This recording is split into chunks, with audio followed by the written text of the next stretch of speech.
The political system in the UK, and perhaps other countries in the West, desperately needs a fresh set of eyes. Welcome to Nation of Sleepers, and tonight we're going to ask a very simple question. What happens when a country stops working for its people? When the people in charge no longer represent the people who put them there? When the system is no longer capable of protecting the values, the traditions, the very soul of the nation? We in Britain like to think of ourselves as fair, as civilised, as a society that prizes democracy and common sense. But if we're honest, we all know the truth. Our political system is broken. We have elected representatives who seem to serve everyone except those that voted for them. Policies are concocted in secret, signed off in back rooms and implemented in ways that make no sense to the ordinary person on the street. We've got globalist schemes that sweep through government like a tidal wave, often without anyone understanding them, let alone agreeing to them. And the mainstream media are so-called watchdogs. They're no watchdogs at all. They're pawns, owned by a handful of individuals feeding narratives that suit the powerful, ignoring everything else. And then there's the question that keeps me awake at night. The waves of immigration, the unchecked numbers, the mass arrivals that strain communities, erode cohesion and sow tension in towns and cities across this island. Civil disorder is no longer a distant threat.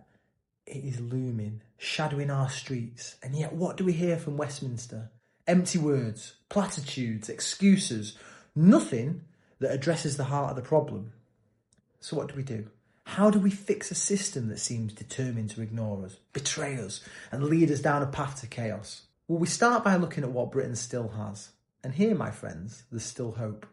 We produce some of the finest minds on the planet, from science to academia to business. Brilliant people, people whose wisdom and discernment could solve almost any problem that the country faces, if only they were allowed to serve. But most of them, they don't even want to serve. Not in a Westminster system, not under party lines, not in a country where bureaucracy is king and common sense is an afterthought. Yet the tools exist. Online petitions, community proposals, crowdsourced ideas. We're a nation that loves to vote on reality TV shows, on contests, on anything that gives us a say.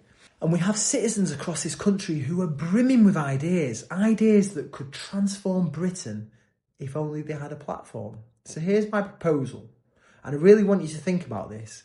It is radical, it's bold, but maybe it's exactly what Britain needs. We dissolve Parliament, we refresh the civil service, we start from scratch, but we do it intelligently. We don't replace it with chaos, we replace it with wisdom, and here's how it works. Every citizen can put forward proposals online, real ideas, real